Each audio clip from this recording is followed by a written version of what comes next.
My name's Charlie Chase, last I knew, and I've been invited to make the introductions tonight, which was, somebody made a big mistake.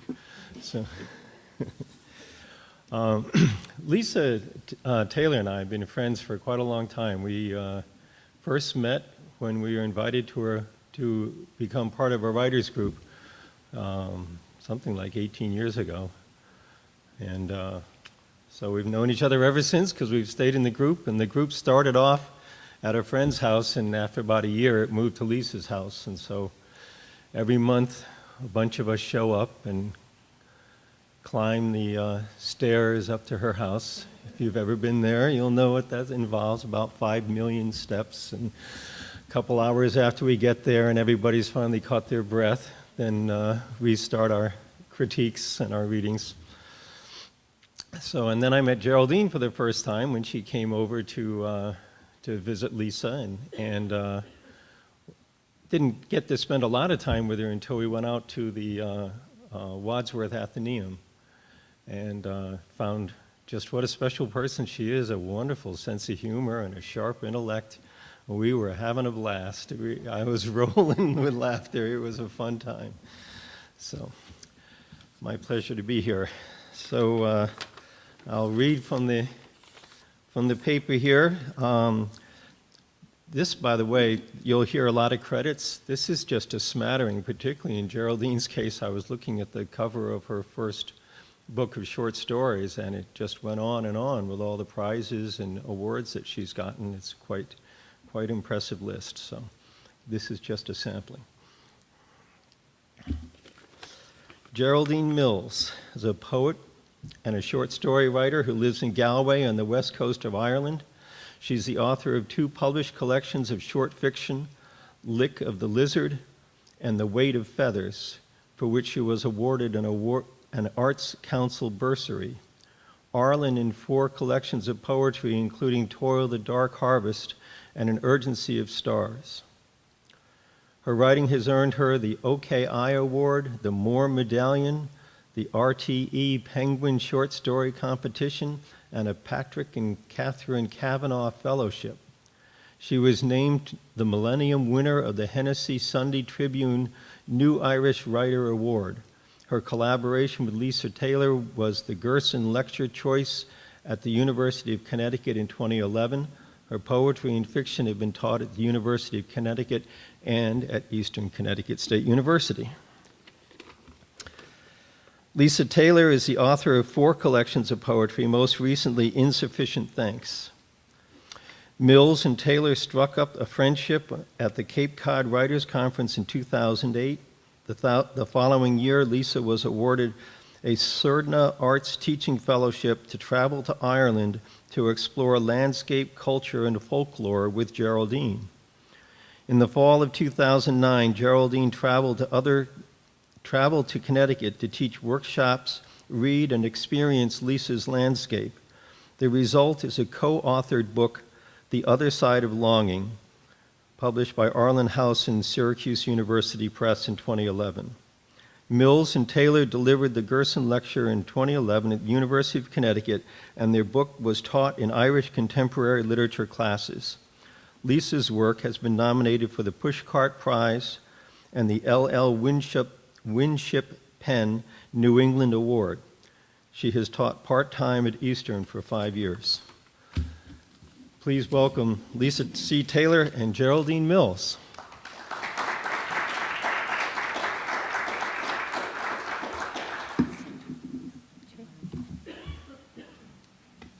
Hi, everybody.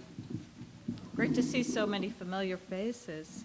It's really great. There's some old friends in the audience that I haven't seen in a long time, and it's awesome.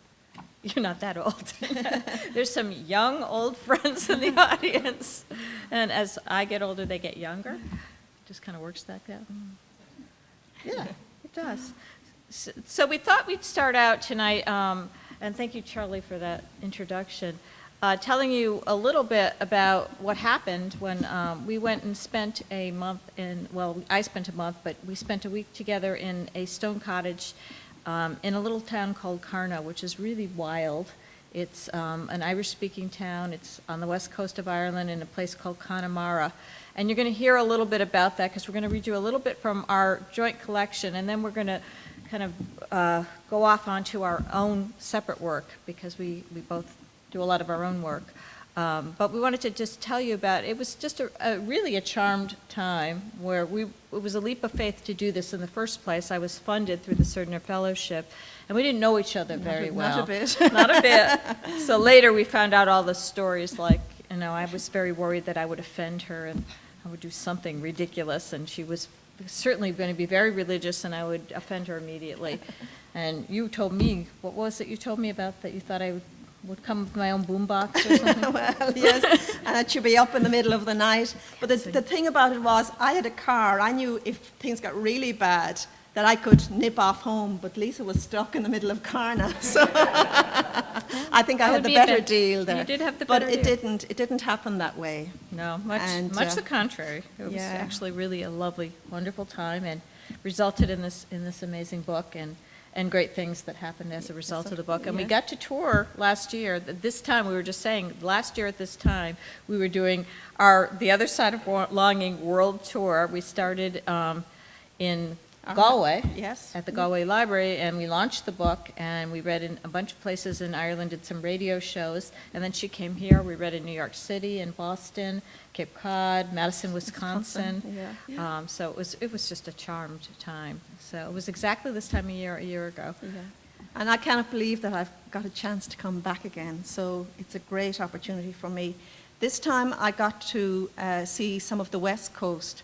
I started my tour this time two weeks ago in Seattle, and I read there, then on to St. Louis, Missouri, and I read for the Irish Studies department there.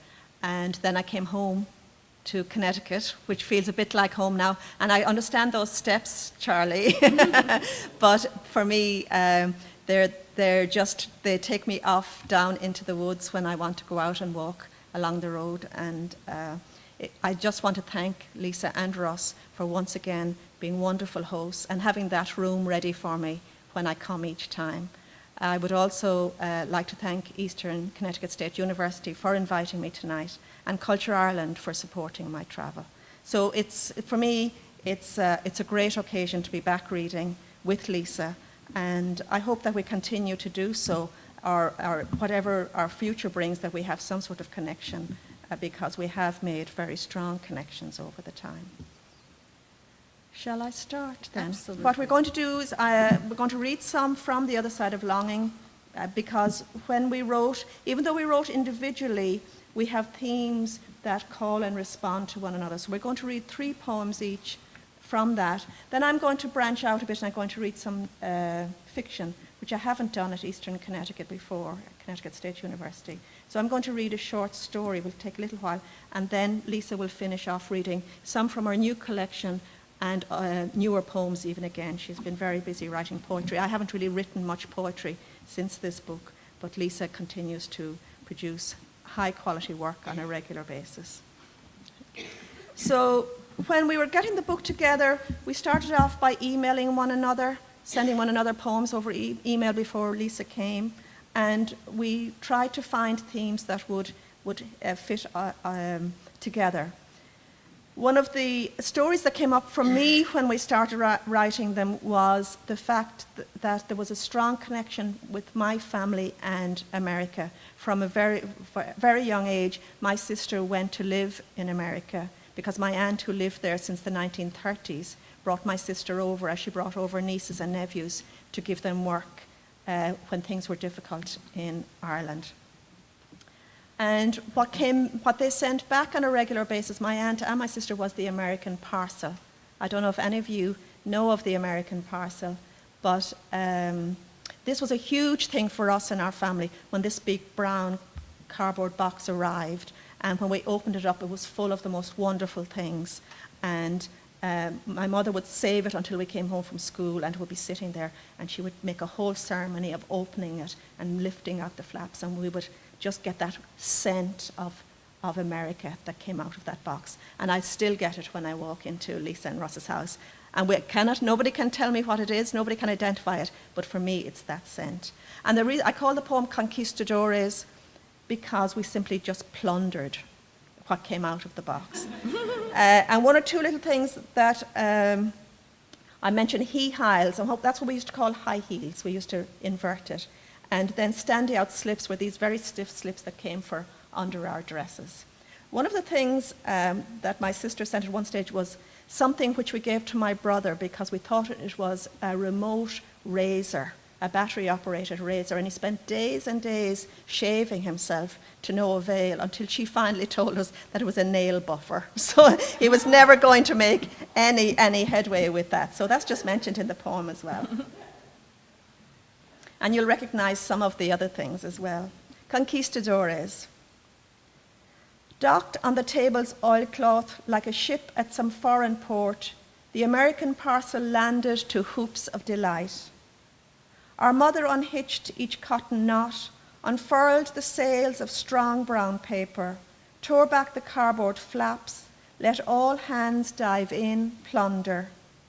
Banners of lollipops and sweets, Betty Crocker muffin mix, plaid pants, rainbow ribbons, things we never dreamed of, eyelash curlers, nail buffers, he-hiles, standy-out slips. So beautiful they made us believe we could be someone else. Dressed up in what we now became, she frog-marched us across the floor, our eyes full of stars, our faces spangled with sugar, the new world scent conquering the kitchen, more exotic than jasmine, than spikenard. Okay. So before I went over there, we were writing back and forth, and I wrote exactly stuff about my landscape, what I would actually bring, but it was more metaphorically what I would bring with me to bring my landscape into the landscape of Ireland. And I didn't know what I would be getting into when I got there. I had no idea what it was going to be like. I had been to Ireland before, but not in that way, not for such a lengthy stay and not staying in a stone cottage in a remote location. So this is called What I Will Bring. 3 gray hummingbirds with an iridescent glint on bee-a-flutter wings. Good bread with caraway seeds and a hint of cornmeal, tucked in next to a quote by Eleanor Roosevelt. Do one thing every day that scares you. Down the road, violets dot the field with a center of 12 white blossoms, as if the purple had been bleached away. Hyacinth, like tiny grapes, sprout horizontal, while forsythia shakes yellow stars until they lie glitter limp on the dirt. Soon I will not be able to see the hill across the street because hickory and sycamore trees will spread leaves that transform the view into gold-green hues, interrupted by triangles of light. A family of deer nibble at the rhododendron, magenta scarves trailing from narrow mouths. I have followed the river for years, watched its leaping in the springtime, receding in the fall. I carry the mood of water within, like the piccolo chirp of frogs and crickets. These are things I bring with me to spread out under shade trees, over mossy climbing rocks, to lengthen our time. The next poem I'm going to read is one that we actually wrote in Carna in the cottage. We were sitting by the fire one evening discussing our lives, the things that we had in common, and also looking for ways to find the next poem. And it was wonderful that each evening we would talk, and by the next morning we'd have an idea that we could go to the desk with, and something would come out. This evening, it was, I think, halfway through the week, and we gave ourselves a little exercise where one of us would write one line, turn the page over, someone would write the next, and we kept doing that until the page was finished. Then we opened it up, and we took a line or two from whatever was written on the page, and we decided we'd write a poem on those lines, but it had to be in the form of a sonnet. So we gave ourselves that little, what's the word I'm looking for? Exercise, so that we had two aspects going together. And the line that I chose made me think of something that was quite close to Carna, in that just before that news had broken about the terrible atrocities that had been meted out at young boys through the Catholic Church. And near where we were was a place called Letterfrack, which was an industrial school where young boys were sent if they had been unruly, or if their parents couldn't manage them, or if their parents were dead. And they were treated very badly. And there's a little graveyard there where a lot of them were buried. And you could see from them they were very young, 7, 8, 9, 10. And some of them, they didn't even know what age they were. So this is the poem I wrote with the line that Lisa had given me. And it's from the point of view of maybe one of the young boys who may have been there. And I call it Song from an Unnamed Boy. When I was a child, I ate fire for breakfast. The dark was a lantern-shaped star. I pulled on a string with the moon bright behind me, through the world with its windows ajar. The clouds held on to the rain every morning. The cows looked out to the edge of the sea, until men told my father I only spelt trouble. School was the place where my soul could run free. That lie was a snake in the wall that was waiting. When I rattled the loose stones, its venom fell out. Bread that they baked held the sting of a scorpion, eating their hypocrisy, dressed up as devout. My sorrow unmasked, they stamped on my laughter. I was the lamb being dragged to the slaughter. And my sonnet, again, we just took the lines, but I went into a very different direction. Mine is much more about landscape. But I did visit that same cemetery, and it is absolutely heartbreaking. This is called Sonnet to Carna. Again, that's the small town we stayed in. Stones and painted gates, sagging wind at sea. Either way I walk, the sky holds rain. The grasses glisten tree frog, bitter gold, and yearning's pulsing star is night sky's stain. Once I believed that joy was fear unmasked, but when ripe branches carry flower fire, common moonlight seems tethered to a tree. Rock fragments are constrained by tangled briar. Out in the field, the sheep await their death, and final sparrows fly on muted wings. Chaos and derision dampen hills, and I forego concern to lesser things. The rain unmasks history, we are bound, our stories tangled weed-like on the ground. Just listening to Lisa there, it's wonderful to be reading with her and hearing the poems again that we haven't done together for a year. And just to hear the words, the beautiful words, those lovely lines and that. Beautiful poem. Towards the end of the week, I think it was the last day, we were really, really working hard at this stage. The poems were coming, the images were coming.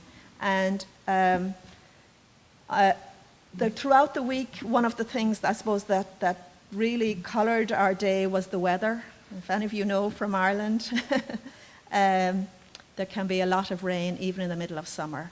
And it did not dampen our spirits, but certainly dampened our clothes and our walks. We walked between showers.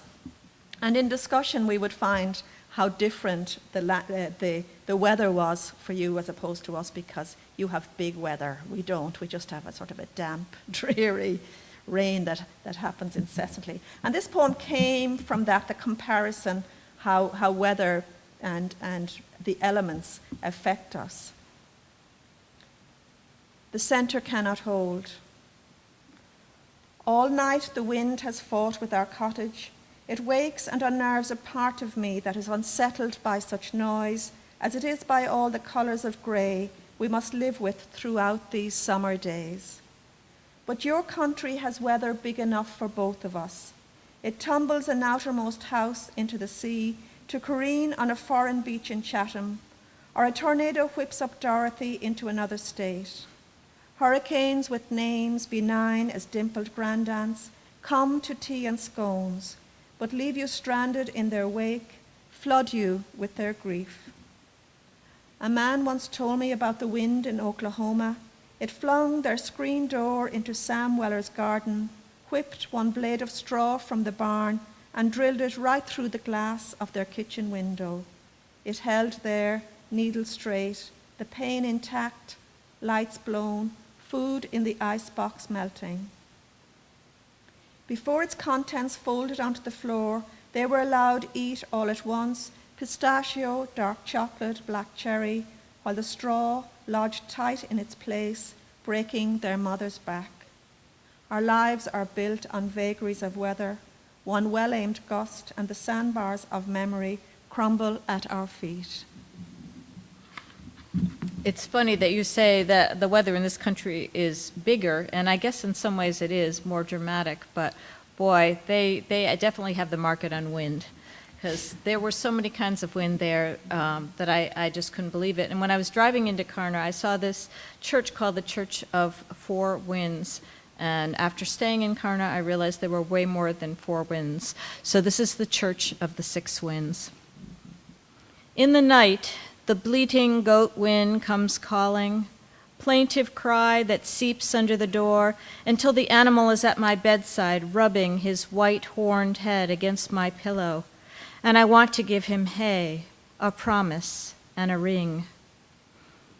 I kneel praying to the long-haired woman in the moor's wind, her dune-colored locks stirred up like a lapwing, beating wings in a crazed tumble through laden air. Stranger rapping at the doorwind arrives in time for tea, 4 short, 1 long. Windows answer with breathy sighs, familiar moans. This morning, the wind walks shoeless on a stone wall. A tentative cry leads me to unlock the door, gather her into my arms, make scones with fresh cream and honey. In the afternoon, the wind turns old, full of rheumatism and rotting teeth, a shallow exhalation that takes unnaturally long. Now, wind is a sure lover, hands all over me, drawing breath in sharp little intakes. I'm panting so hard, I forget to hold on to my cap, and he takes it, holding it high, as I chase him down a path rimmed with brambles, collapse amid spurge and milkwort, exhausted, reverent. I almost laughed about the hat because I kept losing my hat in Ireland, and there are a lot of stories about my hat. Charlie, thank you very much, by the way, for that wonderful introduction. And we did have a great time that day in the Athenaeum, and I did get a poem out of it after it. In fact, I got 2 poems because Charlie told us about the stone chamber, so I got a poem out of that as well. But I'm going to change tack now a little, and I'm going to read from my collection of short stories, The Weight of Feathers.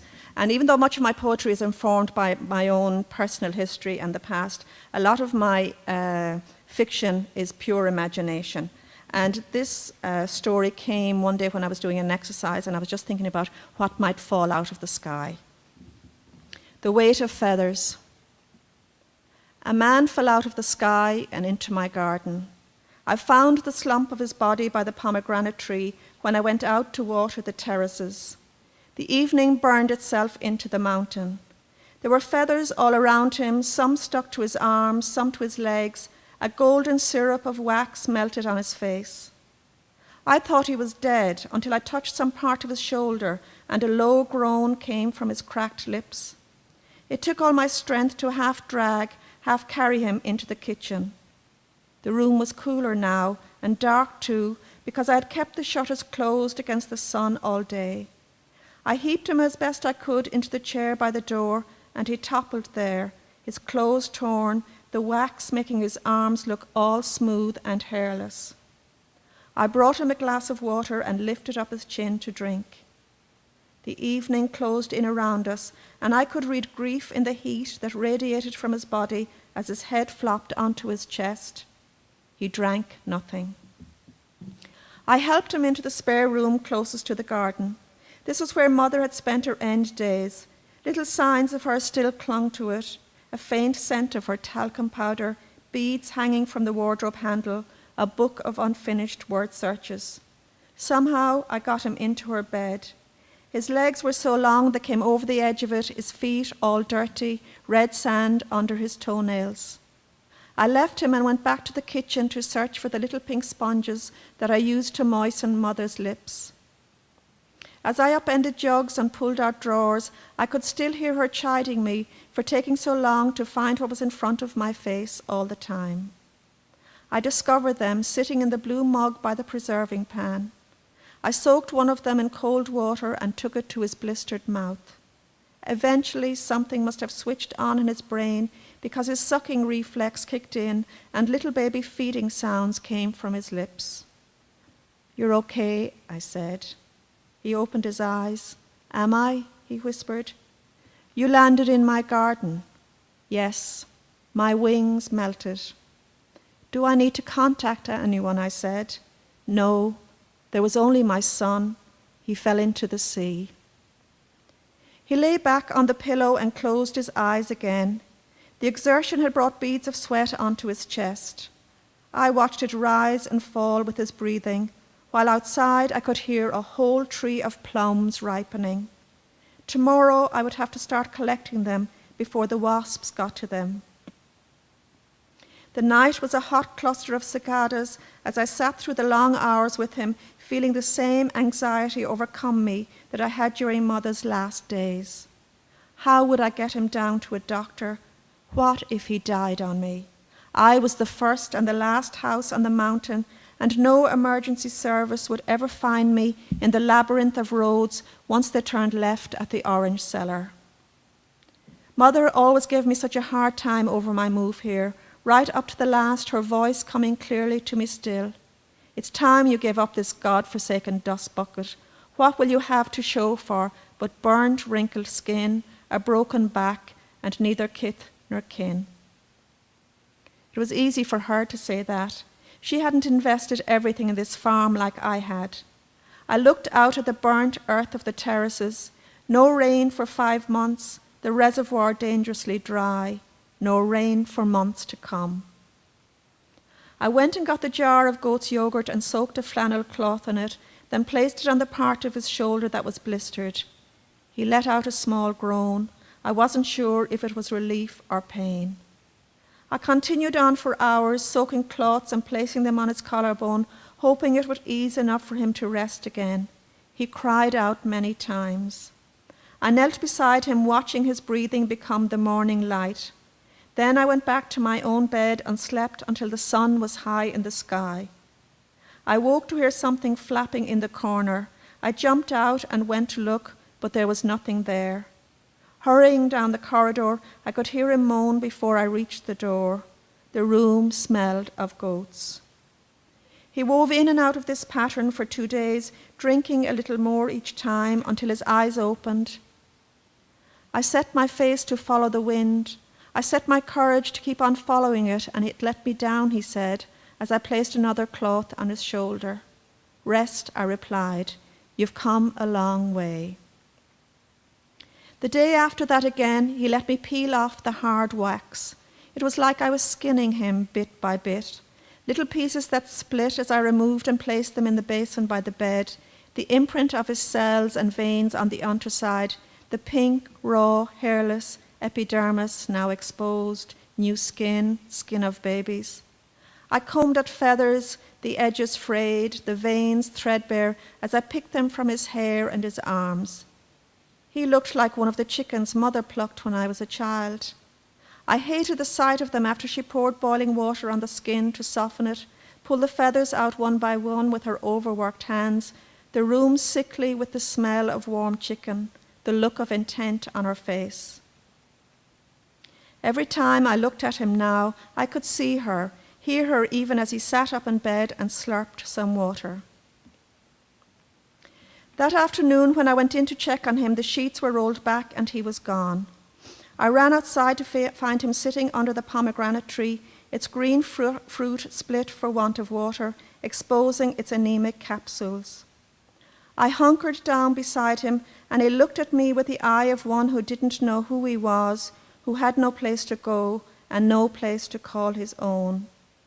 I took him and walked him around the garden, pointing out the carob trees, the mulberries, the terraces heavy with squashes and tomatoes. Another bit stronger, and I got him to help out with the garden, though I could see he had no heart for it. He moved the mattock across the desiccated earth without purpose or direction, his mind caught in another world. He said he would help me with the drying of the tomatoes.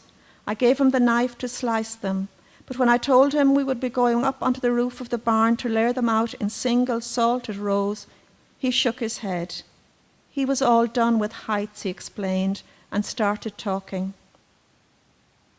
You can never tell your children what to do, he said. Hadn't he warned his son from the moment they started collecting beyond the place where eagles plundered small birds how dangerous it was? Again, when they carried armfuls back from the place where seabirds molted, he repeated himself, the weight of the feathers the lightest load they had ever known. He even reminded him as they lifted out the combs from bees swarming, sucked out the honey from them, and saved the wax bit by bit until they gathered enough to glue the feathers together. He told me how they sat side by side, carefully stitching the collected primaries and coverts, their hands smelling of falcons, in the belief that any day now they would find the sky, feel the tug of air, the spin of world. Together they had the job of working with the wings and testing them. They practiced every day. First it was a rock they stood on, flapping their arms and jumping to the ground, he coaxing his child to become the best he could be. Then higher, from the fence along the cliff that stopped the sheep and goats from falling headlong into the sea. The wax had hardened like the pelt of a donkey, and there was the promise of sky. They watched the wind and followed its pattern, watched where it went at night, so that they could capture it again in the morning and learn from it. They had now made themselves ready. They left on a day of bright things. They lifted off from the edge of the world, bending their knees, then straightening them, stretching out their arms until they felt the push of air, keeping their arms level, their foreheads taut. At first a rise, then a fall, the wind whistling through the threads, so that they became giddy with excitement. They worked their way upwards over trees, past eagles, while down below they saw the dry river bed, and further off the glisten of sea, the white dots of boats. Up through cumulus and blue, the brightness blinding. His voice quivered as he told me. I heard him shout before he fell, telling me to get back, not to fly any higher. That's what I heard. I went after him, but it was too late.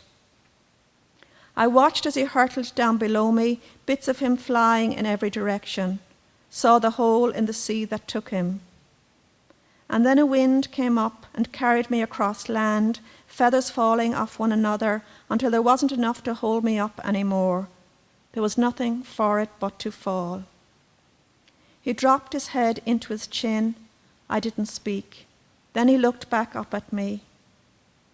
For a little while, my son thought he was king of the sky, but the sea claimed him, pulling him down into it, water spiraling into his ears, his vision refracted underwater, waiting until his sternum felt it would cave in before he came up gasping, then down again, and he was gone. I don't know why he couldn't listen to me, why he wouldn't hear me. As God is my judge, I told him enough times. His words made me cold. Even in this unmerciful heat, goose pimples covered my arms, remembering how Mother clung to the edge as she gasped her last breaths, her lungs filling up, drowning her in her own fluid, grasping for air and crying out to me to open the windows when they were already wide open. As she lay there against the white sheets, her bird body shrunken in the bed, she rattled out, "Give up this pinched existence. There are easier ways of living. Go down into the village and make a fresh start for yourself before it's too late." I put my hand over his. Goats went by. I heard them through the window as they walked over the shale, their bells tinkling in the thunderous air. Now, can I invite Lisa back to read her poems, please?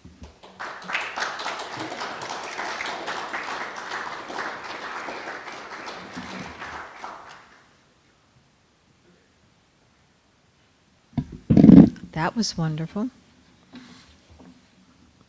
Some of my students had the opportunity of working with both The Weight of Feathers and Lick of the Lizard, because I used it in classes I've taught here at Eastern. So it's really fun to hear the author read it.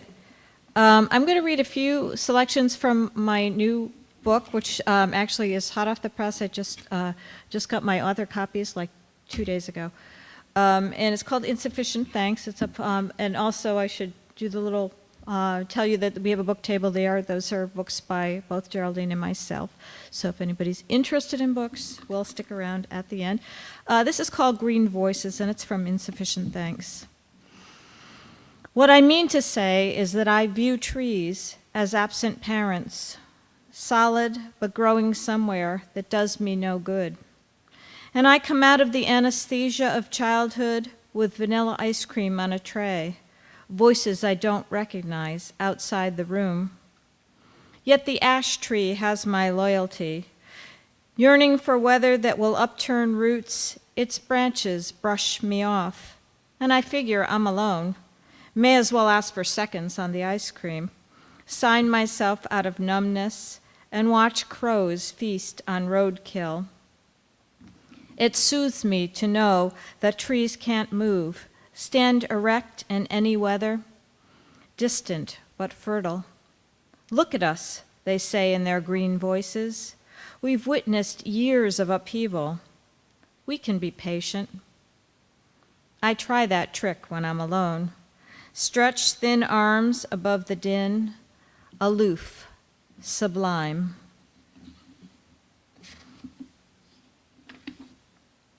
And I fly a lot. Some of you that fly a lot, you know that it's a kind of a strange experience flying, isn't it? I still find it kind of amazing that something that heavy actually stays up in the sky. Isn't that kind of remarkable? It just seems to defy all logic. And it feels like you're kind of squished together with people you don't know. So this is a flying poem. It's called Clear on Clear. I'm a pine bough legend on the map of the river below, friction of pebbles in my pocket, quartz and slate. Maybe I'll call you, dig up something. Here in the sky, we're a family of strangers. The next seat is occupied by memory in a suit, sipping vodka over ice, clear on clear. I distract myself as the plane dips its way to new climes, history of water stored in muscles of clouds. It's how I keep myself alive, memorizing the flat line of gray. I can conjure bark without a tree, hollow flowers that mimic swans. When I descend, flurry of plastic cups deposited in bags, click and shuffle for the final taxi to the gate. I fumble for your number. A tourist gulping air in the long, ridged tunnel. Now, a woman laughing. And I have one more I want to share from this collection, and I read this recently. Actually, I have two more I want to share. I lied. I read this recently at a training. One of the many things that I do in my life is I do school climate anti-bullying trainings. And this is called What Slugs Have to Teach Us. We all like slugs, right? Aren't you getting excited that slug season is coming? It really is. They're going to be out in full force. What slugs have to teach us? The slugs are queuing on the landing. Fat, waterlogged day in June. They begin their trek to the cat's bowl. My neighbor suggests beer, which attracts them, and they drown. Who decides which species are worth preserving?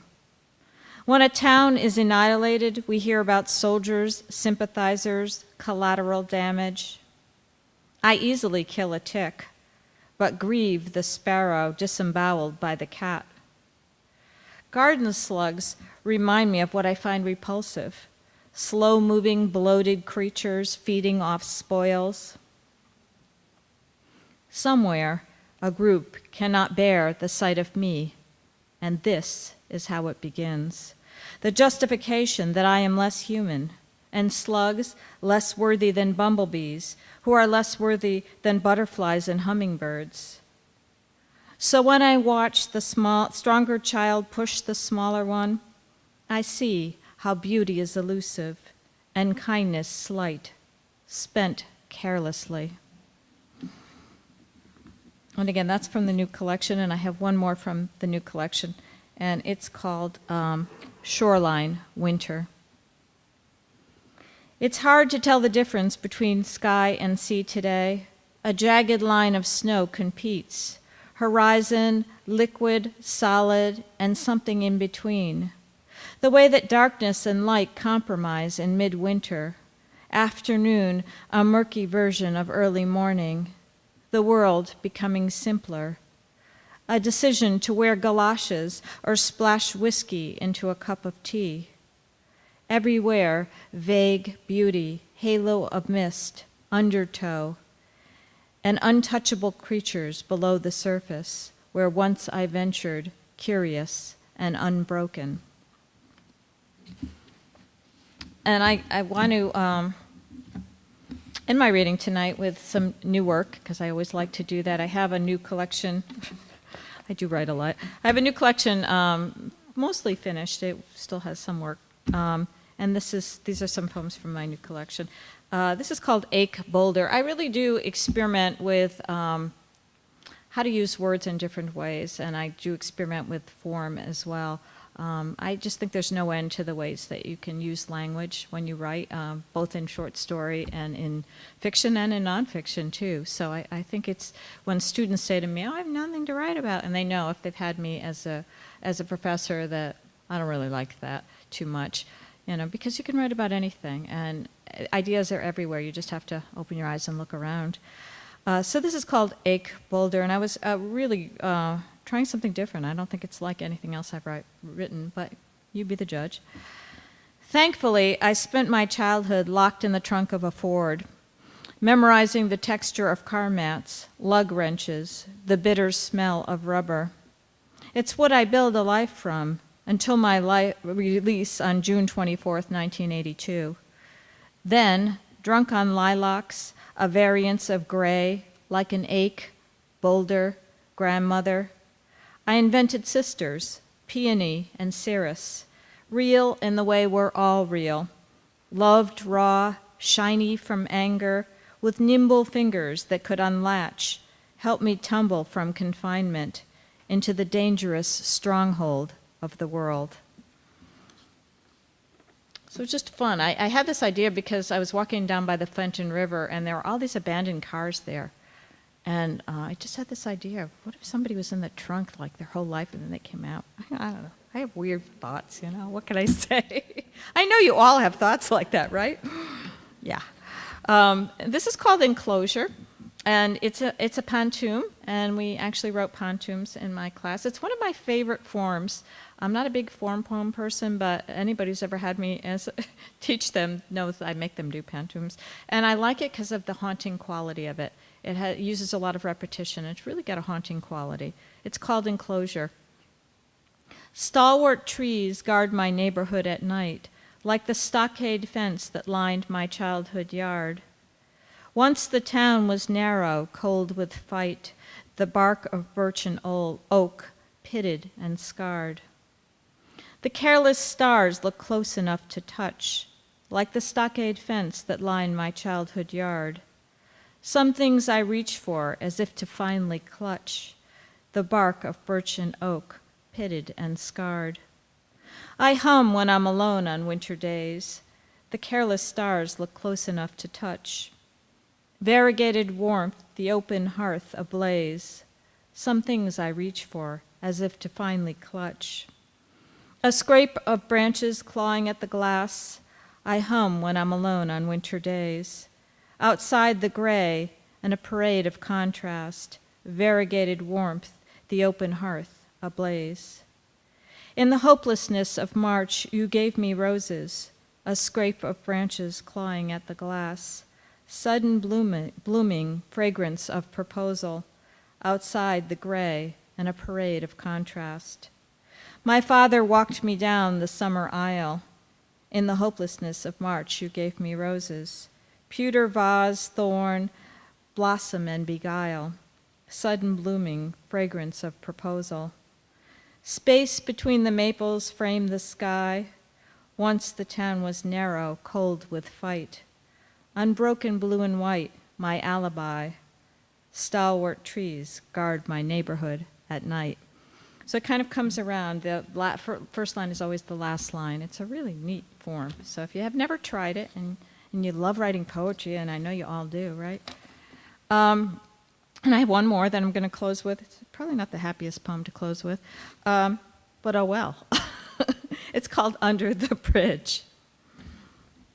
Don't think about flowers, stamens, and the sorry droop of petals, and forget about the moon.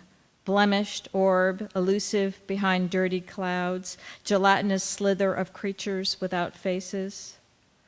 Offer a slice of bread or free advice, an heirloom for someone who has no shoes, woman weeping under the bridge.